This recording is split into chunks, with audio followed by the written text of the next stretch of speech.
ఈరోజు నేను WhatsApp university కోసం, అందులో మనకుండే లెజెండరీ బ్యాచెస్ కోసం నేను మాట్లాడదాం అనుకుంటున్నాను. పొద్దున్నే 5:30కి గుడ్ మార్నింగ్ అని చెప్పి ఫ్లవర్స్‌తో పంపించే బ్యాచ్. దేవుడి ఫోటో పంపించి, ఈరోజు మీకు చాలా మంచి జరుగుతుంది అని చెప్పే బ్యాచ్. ఏ రోగానికైనా సరే కిచెన్‌లోని మెడిసిన్ చెప్పే డాక్టర్స్ బ్యాచ్. ఓకే. రేపటి నుంచి గవర్నమెంట్ ఒక కొత్త పథకాన్ని తెస్తుంది. Breaking news batch. ఓకే.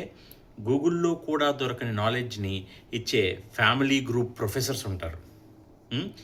ప్రతి 10 నిమిషాలకి వాయిస్ మెసేజ్‌లు పంపించే బ్యాచ్ ఒకటి. జోక్ అర్థం కాకపోయినా కింద మీద పడిపోయి నవ్వేసే బ్యాచ్ ఒకటి. ఎప్పుడో పురాతన వీడియోని ఇప్పుడు పంపించి ఇప్పుడే జరిగింది ఫ్లాష్. ఓకే. ఇదొక బ్యాచ్. ఇవన్నీ పక్కన పెట్టి ఎవరు పంపించారు, సోర్స్ ఏంటి అని అడిగారనుకో, మా ఫ్రెండ్ వాళ్ళ రిలేటివ్ ఎవరో పంపించారు, జస్ట్ నాకేం తెలుసు ఫార్వర్డ్ చేశాను. ఇదో బ్యాచ్. చివరికి ఒక్కటే సొల్యూషన్ ఏంటంటే జస్ట్ చేతిలో వేలు, ఫోను, ఫార్వర్డ్. మనం ఏది ఫార్వర్డ్ చేస్తున్నామో ఎవరికీ తెలీదు. మీకు కూడా చాలా ఫ్యామిలీ గ్రూప్స్ ఉంటాయి. ఓకే. మీరు నేను చెప్పిన బ్యాచ్లో ఏ బ్యాచ్ బాధితులో దయచేసి కింద కామెంట్ సెక్షన్లో పెట్టండి.